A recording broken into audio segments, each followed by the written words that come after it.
Hello friends, स्वागत है आपके अपने चैनल संकल्प क्लासेस पर। आशा करता हूँ कि आपकी पढ़ाई एकदम फिट फोर चल रही होगी। तो हमने अपने जो लास्ट क्लास में पढ़ा था वो हमने डब्ल्यूबीसी के बारे में और आरबीसी के बारे में कुछ बताया था। उसमें हमने एक बीमारी भी पढ़ी थी कि अगर आरएच पॉजिटिव आरएच नेगेटिव करके एक ऐसी बीमारी थी जिसका नाम था इरिथ्रोब्लास्टिस फिटेलिस। ठीक है, तो हमने वो पढ़ी थी। तो आज हम पढ़ने वाले हैं ह्यूमन हार्ट के बारे में। ठीक है, ह्यूमन आर्ट के बारे में पढ़ने से पहले थोड़ा उसके बारे में थोड़ा जानेंगे, पहले उसके बारे में डिटेल में थोड़ा पढ़ेंगे। ठीक है, तो स्टार्ट करते हैं। ह्यूमन आर्ट यानी कि मानव हृदय, हिंदी में इसको बोलते हैं मानव हृदय, यानी कि जिसको आप दिल बोलते हो। ठीक है, to about study of heart, यानी कि स्टडी ऑफ हार्ट यानी कि हृदय के बारे में अध्ययन करना क्या बोलते हैं, उसको बोलते हैं कार्डियोलॉजी।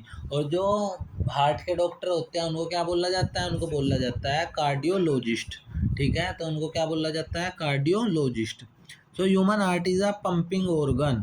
ये क्या काम मतलब पंप करने का काम करता है हमेशा। तो ह्यूमन हार्ट क्या होता है, मानव हृदय एक पंपिंग ऑर्गन है, यानी क्या हमेशा क्या होता है, ऐसा पंप करता रहता है। किस चीज़ को पंप करता है ह्यूमन हार्ट, तो आप बोलोगे कि भैया ये ब्लड को पंप करता है। ठीक है, तो यह एक मांसपेशीय अंग है, तो मस्कुलर ऑर्गन है, क्योंकि मस्कुलर ऑर्गन भी ऑर्गन होता है जो केवल और केवल मांसपेशियों से मिलकर बनते हैं। ठीक है, तो ये क्या होता है, एक मांसपेशीय अंग है। ठीक है, तो आप मेरे को बताओ कि जो हमारा हार्ट होता है वो हमने पढ़ी थी कि हमारा जो हार्ट है वो कैसा ऑर्गन है, यानी कि किस लेयर से मिलकर बना है, एक्टोडर्मल है, एंडोडर्मल है या मीजोडर्मल है। ये चीज़ें मैंने आपको पहले बताई थी एक बार कि कार्डियक जो मसल होती है वे किस चीज़ से मिलकर बनती है। अब अगर ये चीज़ें आपको नहीं पता तो आप पहले पीछे की जो वीडियो है तो वे देखो प्लीज़ एक बार जाकर फिर से। ठीक है, ध्यान से। तो यह एक मांसपेशियां अंग है। शेप कैसी होती है इसकी, यानी कि इसका आकार होता है बंद मुट्ठी के आकार का। ठीक है ना, ये चीज़ें आपने पढ़ी होगी। ठीक है, इससे छोटी क्लासों में भी ये चीज़ें पढ़ी होगी। वेट कितना होता है, तो वेट होता है जो ह्यूमन हार्ट का वेट होता है वो होता है लगभग 300 ग्राम ऑन एन एवरेज, यानी कि लगभग कितना होता है, 300 ग्राम होता है। मेल का कितना होता है, लगभग 280 से 340 ग्राम तक। और जो फीमेल होती है उनका कितना होता है, 230 से 280 ग्राम तक। ठीक है, तो मेल का कितना होता है, लगभग 280 से 340 ग्राम तक। और जो फीमेल होती है उनका होता है 230 से 280 ग्राम तक। न्यूबॉर्न चाइल्ड होता है, यानी कि जो बच्चा जस्ट पैदा होता है, यानी कि उसका हार्ट कितना ग्राम का होता है, तो लगभग 20 से 25 ग्राम का होता है। तो जो हार्ट की मसल्स होती है उनको क्या बोलते हैं, कार्डियक मसल्स बोलते हैं, यानी कि हृदय की मांसपेशियां उनको बोलते हैं। ये चीज़ मैं बताई थी आपको। तो मेड ऑफ हार्ट, तो मसल्स सब मिलकर बना है, इसलिए तो मस्कुलर ऑर्गन है। ठीक है ना, तो मैं तो हार्ट क्या है, मेड ऑफ हार्ट किससे मिलकर बना है, मसल से, इसलिए तो उसको मस्कुलर ऑर्गन बोलते हैं। और जो उसकी जो मसल्स होती है उसको क्या बोलते हैं, कार्डियक मसल्स बोलते हैं उन्हें। अब आप बोलोगे कि तो अब इसकी लोकेशन कहाँ पे होती है, तो लोकेशन कहाँ पे होती है, it is present between first and sixth ribs. कहाँ पे होता है, ये दूसरी और छठी पसली के बीच में बाईं ओर होता है। ठीक है, तो इसकी लोकेशन पूछ ली जाती है बहुत बार कि कहाँ पे होता है। तो ये ऐसा नहीं पूछा कि आप बोल दोगे कि हमारे जो बाईं साइड होता है हमारे शरीर में, छाती में बाईं साइड होती है फेफड़े के पीछे, नहीं ऐसा नहीं।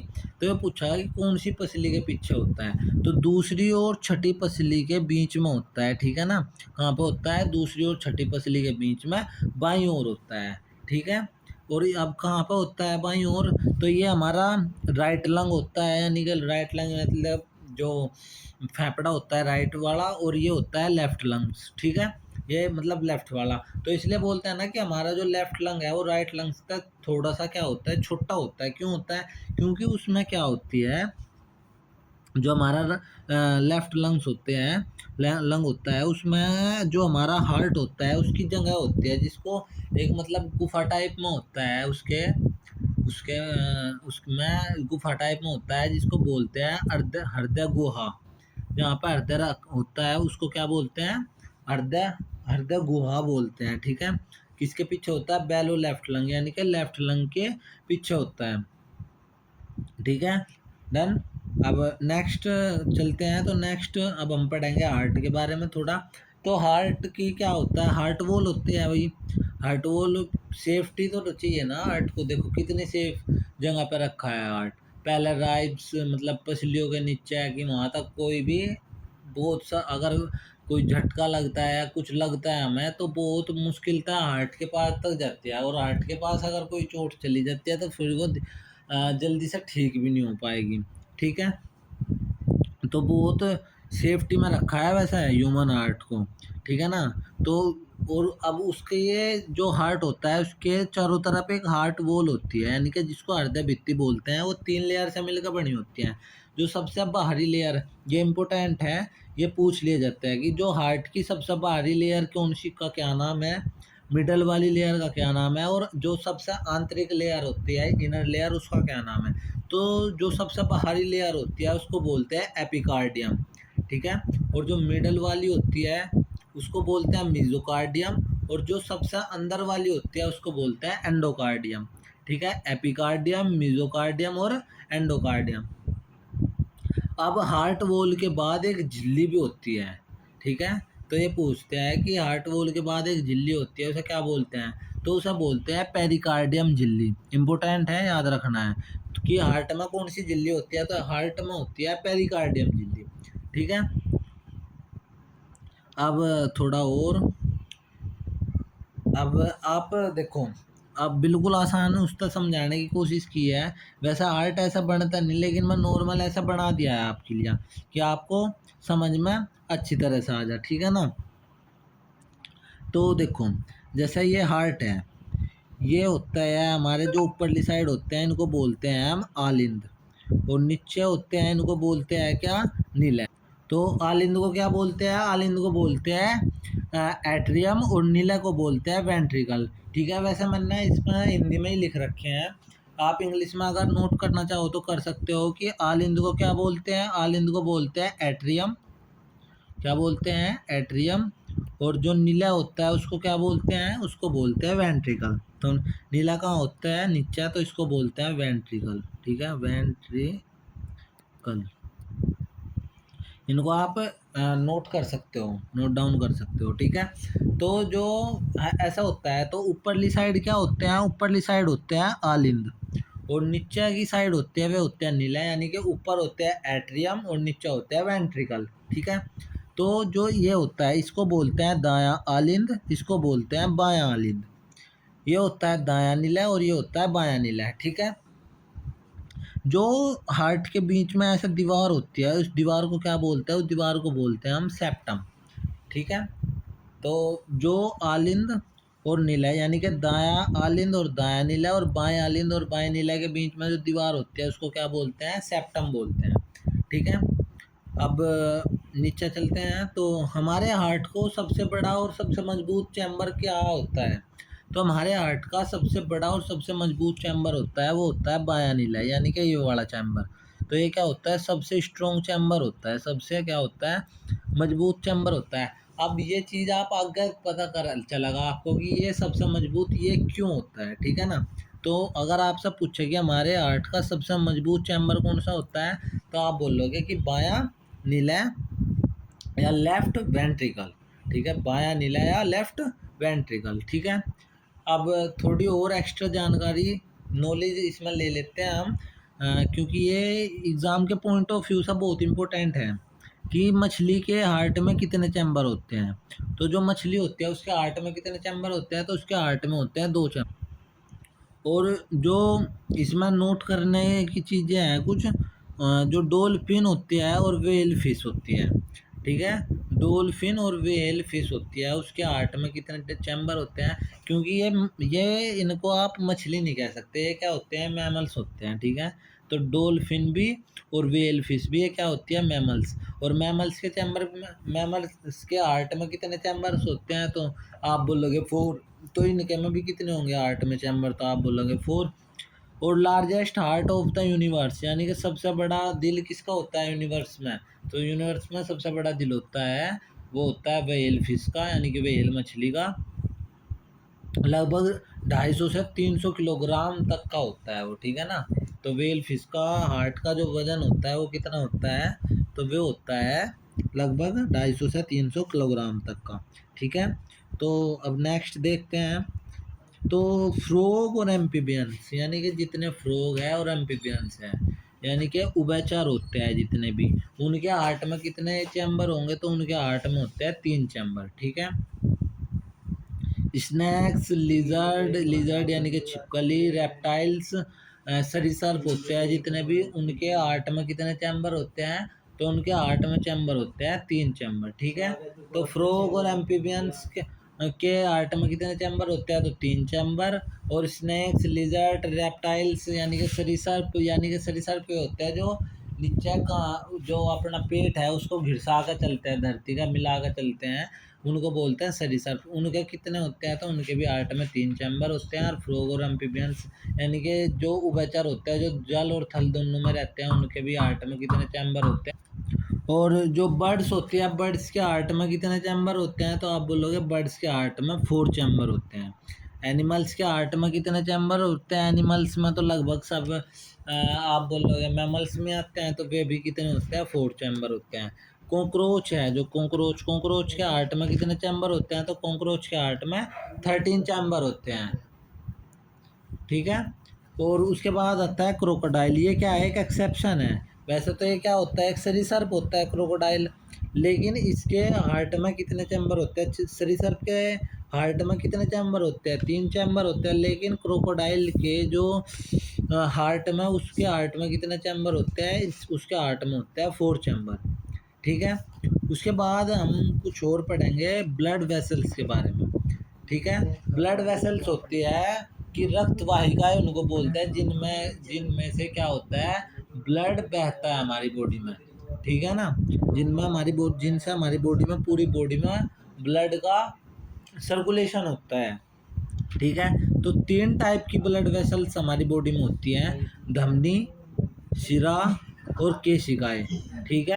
तो जो धमनी होती है, शिराएं होती है और केशिकाएं होती है, ठीक है। तो धमनी को जो इंग्लिश में बोलते हैं उनको बोलते हैं आर्टरी, शिराओं को बोलते हैं वेन और केशिकाओं को बोलते हैं कैपिलरी, ठीक है। तो धमनी में यानी कि आर्टरी में क्या होता है, इनमें प्योर ब्लड क्या होता है, फ्लो करता है, ठीक है। तो धमनी या आर्टरी में कौन कैसा ब्लड फ्लो करता है, प्योर ब्लड फ्लो करता है। और प्योर प्योर ब्लड कैसा होता है, जिस जो ऑक्सीजनेटेड ब्लड होता है, यानी कि जिसमें ऑक्सीजन की जो मात्रा होती है वो ज़्यादा होती है, ऑक्सीजन का लेवल ज़्यादा रहता है, उसको बोलते हैं ऑक्सीजनेटेड ब्लड, ठीक है। और तो ऑक्सीजनेटेड ब्लड कहीं किस चीज़ में फ्लो करता है, तो आप बोलोगे कि धमनी में, ठीक है। तो एग्ज़ाम के पॉइंट ऑफ व्यू से अगर आप देखो तो ये क्वेश्चन आता है कि किस किस धमनी, शिरा या केशिकाओं में किस में क्या शुद्ध रक्त बहता है, किस में अशुद्ध रक्त बहता है, कौन सी धमनी है, कौन सी शिरा है जिसमें शुद्ध रक्त बहता है, तो वो हम आपको आगे बताएंगे, ठीक है। तो ये कैसी कलर की होती है, ये रेड कलर की होती है। तो धमनी कैसे कलर की होती है, रेड कलर की होती है, क्योंकि ऑक्सीजनेटेड ब्लड इनमें बहता है, फ्लो करता है। शिराएँ होती हैं, इनमें इम्प्योर ब्लड या डीऑक्सीजनेटेड ब्लड फ्लो करता है। अब आप बोलोगे डीऑक्सीजनेटेड ब्लड का मतलब क्या होगा, जिसमें CO2 के लेवल ज़्यादा होगा, ठीक है। बात समझ आ गई। तो जिसमें CO2 का लेवल ज़्यादा होगा वो ब्लड किस कहाँ पे होगा, वो वेन में बहता है, यानी कि शिराओं में। इसका कलर कैसा होता है, वेन का कलर होता है ब्लू कलर की होती है वेन्स। तो वेन्स कैसे कलर की होती हैं, वेन्स होती है ब्लू कलर की। अब केशिकाएँ क्या है, केशिकाएँ यह धमनी को एक शिरा से जोड़ती है, ये लाल कलर की होती है, छोटी छोटी होती है बहुत। ये धमनियों और शिराओं को आपस में जोड़ने का काम करती है, उनको बोलते हैं केशिकाएँ, ठीक है। तो अब पहले धमनी के बारे में पढ़ते हैं। तो जो सबसे बड़ी धमनी होती है, जिसको महाधमनी कहते हैं, उसको बोलते हैं आयोटा, ठीक है। तो जो महाधमनी है उसको क्या बोलते हैं, आयोटा। और जो सबसे बड़ी शिरा है जिसको महाशिरा बोलते हैं, उसको बोलते हैं वेना कावा, ठीक है। सबसे बड़ी धमनी को क्या बोलते हैं, आयोटा। और सबसे बड़ी शिरा को क्या बोलते हैं, वेना कावा, ठीक है। अब जो आयोटा है, आयोटा कहाँ पे जुड़ी हुई होती है, वेना कोवा कहाँ पे जुड़ी होती है, तो आप देखो जो आयोटा होती है वो मानव हृदय के बाएं निलय से जुड़ी हुई होती है। तो कहाँ पे जुड़ी होती है, मानव हृदय के बाएं निलय से जुड़ी हुई होती है। और वेना कोवा कहाँ पे जुड़ी होती है, तो वेना कोवा मानव हृदय के दाएं आलिंद से जुड़ी हुई होती है। ठीक है, वेना कोवा कहाँ पे जुड़ी होती है, दाएं आलिंद से जुड़ी हुई होती है। अब वेना कोवा दो टाइप की होती है। ठीक है, तो दो टाइप की होती है वेना कोवा, कौन कौन सी, एक होती है सुपीरियर वेना कोवा, एक होती है इन्फीरियर वेना कोवा। तो लार्जेस्ट वेना कोवा होती है, वह होती है इन्फीरियर वेना कोवा, यानी कि निम्न वेना कोवा, और एक उच्च वेना कोवा। सो जो सुपीरियर वेना कोवा है वो क्या होती है, ऊपर से ब्लड लाती है, सारा हार्ट तक का ऊपर का जो ब्लड लाने का काम करती है वो होती है सुपीरियर वेना कोवा। और जो इन्फीरियर वेना कोवा है वो नीचे के बॉडी पार्ट के नीचे वाले हिस्से से ब्लड ले जाने का काम कौन करती है, वो करती है इन्फीरियर वेना कोवा। ठीक है, तो धमनी या आर्टरी जिनको बोलते हैं उनमें फ्लो कैसा ब्लड होता है, प्योर ब्लड होता है, O2 वाला होता है। अब एक एक्सेप्शन केस होता है। ठीक है, तो एक्सेप्शन केस क्या है कि वह कौन सी धमनी है जिसमें ऑलवेज इम्प्योर ब्लड बहता है। तो वो कौन सी धमनी होती है जिसमें सदैव अशुद्ध रक्त बहता है, तो वो होती है फुफ्फुस धमनी। और वो कौन सी शिरा है, वैसे शिराओं में कैसा ब्लड बहता है, CO2 युक्त ब्लड, यानी कि कार्बन डाइऑक्साइड जिसमें ज़्यादा होती है, शिराओं में CO2 वाला बहता है। लेकिन एक ऐसा एक्सेप्शन केस है कि वह कौन सी शिरा है जिसमें शुद्ध रक्त बहता है, तो वो कौन सी है, वो है फुफ्फुस शिरा। ठीक है, वो कौन सी शिरा है, फुफ्फुस शिरा है जिसमें प्योर ब्लड बहता है। ठीक है, सो आज के लिए इतना ही। अब हम अगले नेक्स्ट क्लास में आपको डिटेल से और कुछ बताएंगे इसमें, शिराओं के बारे में, वेन्स के बारे में। ठीक है ना, हर चीज़ के बारे में एक बार फिर से डिटेल से बताएंगे। ठीक है, तो आशा करता हूँ आप लोगों को यह वीडियो पसंद आई होगी। तो प्लीज़ चैनल को लाइक, शेयर एंड सब्सक्राइब जरूर करें, और कमेंट में ज़रूर बताएं आपको वीडियो कैसी लगी। Thank you so much.